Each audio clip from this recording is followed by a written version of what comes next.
तो जो बायोलॉजी में से जो सबसे ज्यादा इंपॉर्टेंट आने वाला जो चैप्टर है वो है रिप्रोडक्शन। रिप्रोडक्शन से मैक्सिमम क्वेश्चन आएंगे, आगे बात समझ में। तो रिप्रोडक्शन इस बार जो हमारा इससे पहले प्रीवियस क्लास में जो हमारा था वो कहीं पे सेक्सुअल रिप्रोडक्शन था, कहीं पे एसेक्सुअल रिप्रोडक्शन था, और कहीं पे तो हमारी जो 10th क्लास है उसमें दोनों रिप्रोडक्शन है। क्या है? दोनों रिप्रोडक्शन है, प्लांट से भी है और ह्यूमन से भी है। ठीक है, तो रिप्रोडक्शन बेसिकली होता क्या है? रिप्रोडक्शन का मतलब क्या होता है कि नई चीज, नई न्यू ऑफस्प्रिंग का बनना, नई चीजों का बनना। आगे बात में, चाहे वो प्लांट्स में हो, नया कोई भी जीव जो होता है वो पैदा होता है, दैट इज कॉल्ड रिप्रोडक्शन। और ये बहुत ज्यादा इंपॉर्टेंट है। ये इंपॉर्टेंट क्यों है? अगर क्योंकि हमारी लाइफ में मान लो कि 100 जने हैं इस पूरी दुनिया में, आगे बात में, अगर रिप्रोडक्शन नहीं होता 100 के वो 100 ही रह जाएंगे और एक ना एक बार जिंदगी हो जाएगी, खत्म हो जाएगी। ठीक है, इसलिए रिप्रोडक्शन जरूरी है लाइफ को आगे बढ़ाने के लिए। लाइफ को आगे बढ़ाने के लिए रिप्रोडक्शन क्या है? बहुत ज्यादा जरूरी है।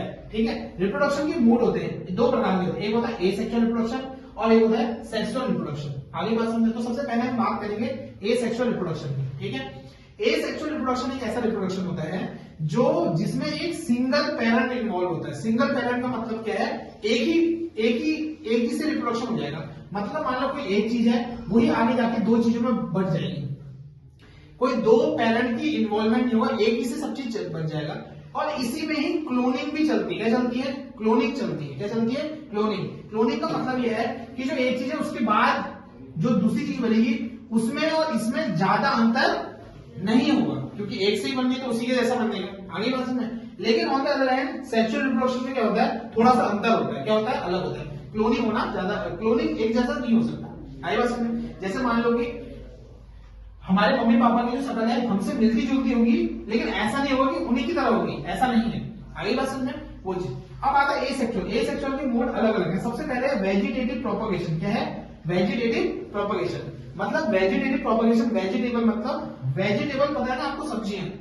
जो भी चीज हम खाते हैं, किसके, किसी भी पेड़ के हम जो भी चीज खाते हैं, जैसे पेड़ का हम ज्यादा से ज्यादा क्या खाते हैं? फल खाते हैं, फल खाते हैं, किसी की जड़ें खाते हैं, किसी का तना खाते हैं, किसी का स्टेम खाते हैं, किसी के रूट्स खाते हैं।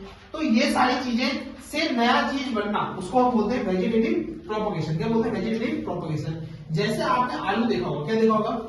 आलू जमीन के अंदर लगता है, उसको हम कट करके कहीं पे लगाएंगे तो आलू हो जाता है। आई बात में, तो एक ही पेरेंट तो होगा ना। अब ऐसा तो नहीं आलू है फिर कुछ कोई और लेके आए तो उसके बाद वो नया इंडिविजुअल होगा, ऐसा बिल्कुल भी नहीं है। वेजिटेटिव पार्ट से कोई चीज बनना, वेजिटेटिव पार्ट मतलब वेजिटेबल वाले जो पार्ट है उससे कोई चीज बनता है, उसको हम बोलते हैं वेजिटेटिव प्रोपगेशन। एक और एग्जांपल देख लो इसका, जो दाल होती है, जैसे आपने वो देखा होगा, रोज की दाल देखी है, तो आप उस ब्रांच को काटोगे और उसके बाद उसको लगा दोगे तो क्या हो जाएगा? वो हो जाएगा पेड़। आइए बात सुने, तो वो वेजिटेबल वाला पार्ट है। गन्ने का जो तना होता है उसको काट दोगे, उसको लगा दोगे तो वो हो जाता है। आइए बात सुने, हाँ, क्या पढ़ने के लिए बेटा? पॉलिनेशन। पॉलिनेशन के प्रकार के दो प्रकार के होते हैं पॉलिनेशन। एक को होता है सेल्फ पॉलिनेशन, एक होता है क्रॉस पॉलिनेशन। दोनों ही कंडीशन बताएंगे। और ये पार्ट्स ऑफ फ्लावर पहले पढ़ना पड़ेगा इसके लिए। ठीक है, तो फ्लावर तो आपने देखा ही होगा। तो फ्लावर के भी दो पार्ट्स होते हैं, एक होता है मेल रिप्रोडक्टिव सिस्टम, एक होता है फीमेल। तो मेल बनाने से पहले फीमेल का बनाते हैं। देखो बेटा,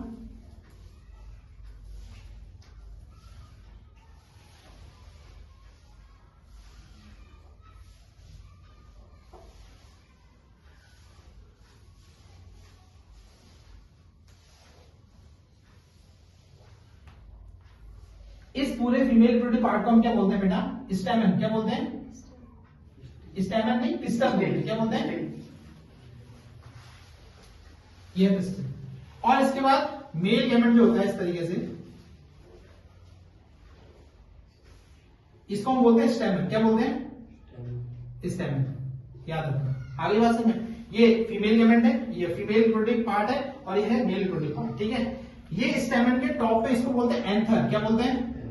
एंथर। और इसको बोलते हैं फिलामेंट। क्या बोलते हैं? फिलामेंट। ठीक है, ये पिस्टिल है, पिस्टिल के ऊपर टॉप में इसको क्या बोलते हैं? इसको बोलते हैं स्टिग्मा। क्या बोलते हैं? स्टिग्मा। इसको बोलते हैं स्टाइल और इसको बोलते हैं ओवेरी।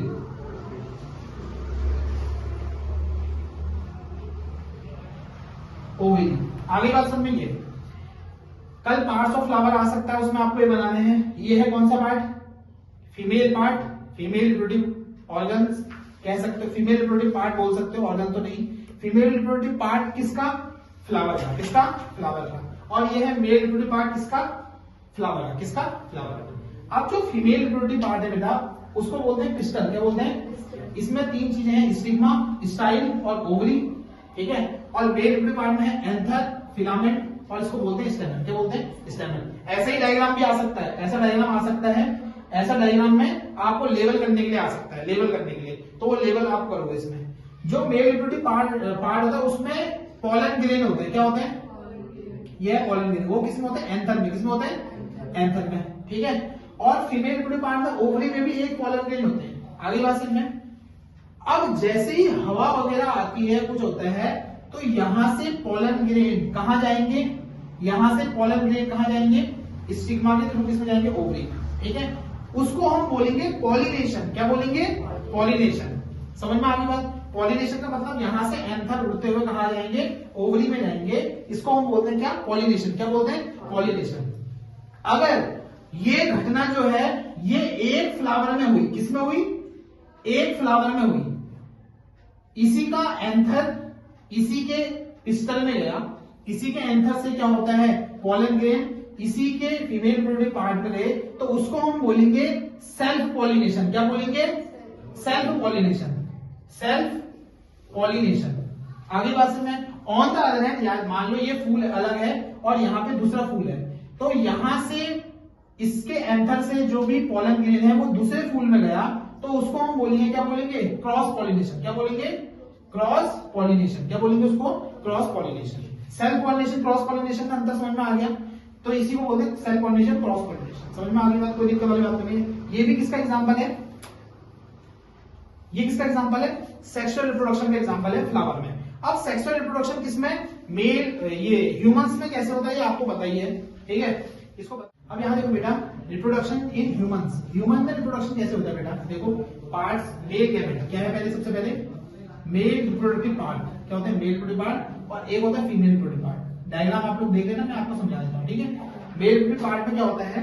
मेल रिप्रोडक्टिव पार्ट में क्या होता है? एक होता है पेनिस, और एक इसी के से रिलेटेड जो चीज होती है, जो कि पेनिस में गैमेट बनाते हैं, उसको हम बोलते हैं टेस्टिकल्स। टेस्टिस। क्या बोलते हैं? टेस्टिस। टेस्टिस आपके पास 2 होंगे, ठीक है। अब जो पेनिस टेस्टिकल्स क्या करेंगे? क्या जनरेट करेंगे? एक मेल गैमेट। क्या जनरेट करेंगे? Male gamete. Male gamete. Male gamete. वो मेल गैमेट क्या होता है? स्पर्म। क्या होता है? स्पर्म।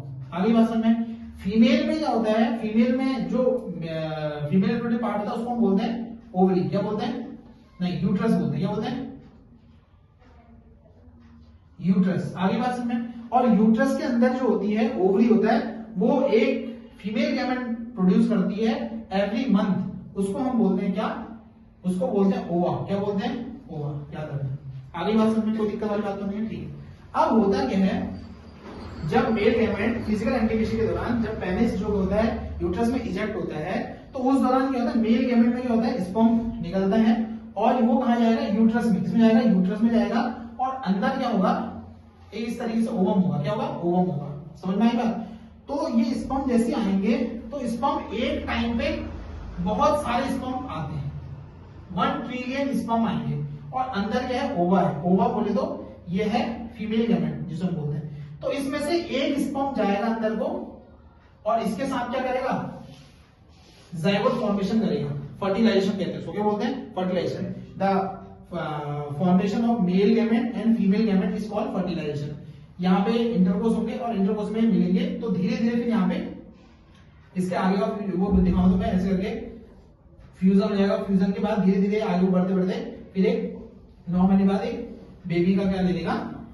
रोल प्ले करता है। आगे बात समझ। सबसे इंपॉर्टेंट चीज इसमें एक मेथड आता है जिसको बोलते हैं कॉन्ट्रासेप्शन मेथड। क्या बोलते हैं? Contraception method. कॉन्ट्रासेप्शन मेथड का मतलब होता है कि फिजिकल इंटीमेसी भी होनी है, लेकिन बेबी बॉर्न भी नहीं होना चाहिए। समझ में आई बात? एक कॉन्ट्रासेप्शन मेथड कराएगा। इसके कुछ 3-4 एग्जांपल देने आपको। कॉन्ट्रासेप्शन मेथड का मतलब क्या है कि फिजिकल इंटीमेसी भी होनी चाहिए मेल गैमेट और फीमेल गैमेट के, मेल और फीमेल के में, लेकिन बेबी बॉर्न भी नहीं होना चाहिए। तो उसके लिए बहुत सारी चीजें हैं, कुछ लीगल है, कुछ इलीगल है। मैं आपको बताता हूं। First, second, 3। फर्स्ट तो है फर्स्ट, सेकंड, 3। फर्स्ट तो है यूजिंग कॉन्डम्स दो प्रकार के होते हैं, एक होता है फीमेल भी यूज कर सकती है उसको और मेल भी यूज कर सकती है। दूसरा आता है कॉपर टी। क्या आता है? Copper T. एक होती है पिल्स। क्या होती है? पिल्स। और क्या होती है? ये चीजें हैं, ठीक है। पिल्स क्या है?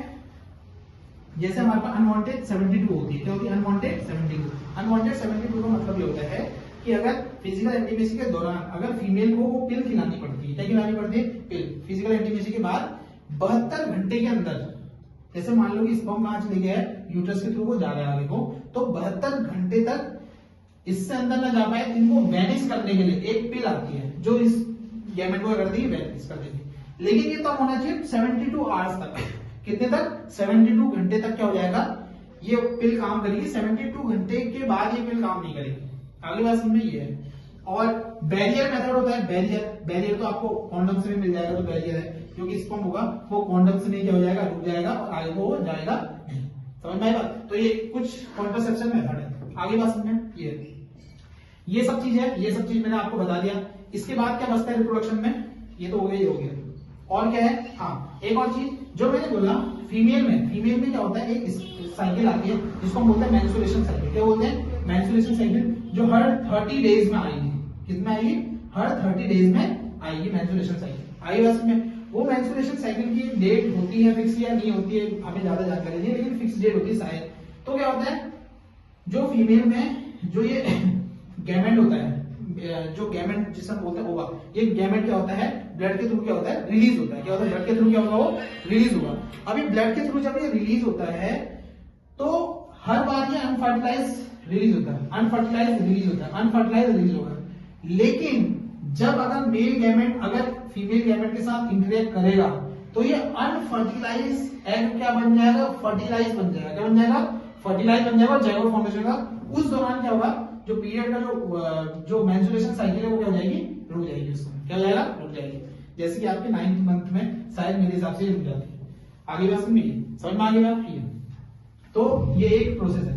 अब फर्स्ट मेंस्ट्रुएशन साइकिल जो होती है शायद 12, 13, 15 या इनके बीच में आ जाती है, वो फर्स्ट मेंस्ट्रुएशन साइकिल को हम बोलते हैं मेनार्च। क्या बोलते हैं? मेनार्च। ये आ सकता है, मेनार्च बोलते हैं। क्या बोलते हैं? मेनार्च। और कम से कम फर्स्ट मेंस्ट्रुएशन साइकिल को मेनार्च बोलते हैं। और मेंस्ट्रुएशन साइकिल हो गई है। एक टाइम आता है जब 60 से 70 साल में ये क्या हो जाती है, स्टॉप हो जाती है, उसको बोलते हैं मेनोपॉज। क्या बोलते हैं? मेनोपॉज। PAUS, menopause. समझ में आ गई बात? ये पूरा एक रिप्रोडक्शन का हमने ओवरव्यू दे दिया। ठीक है, स्टॉप।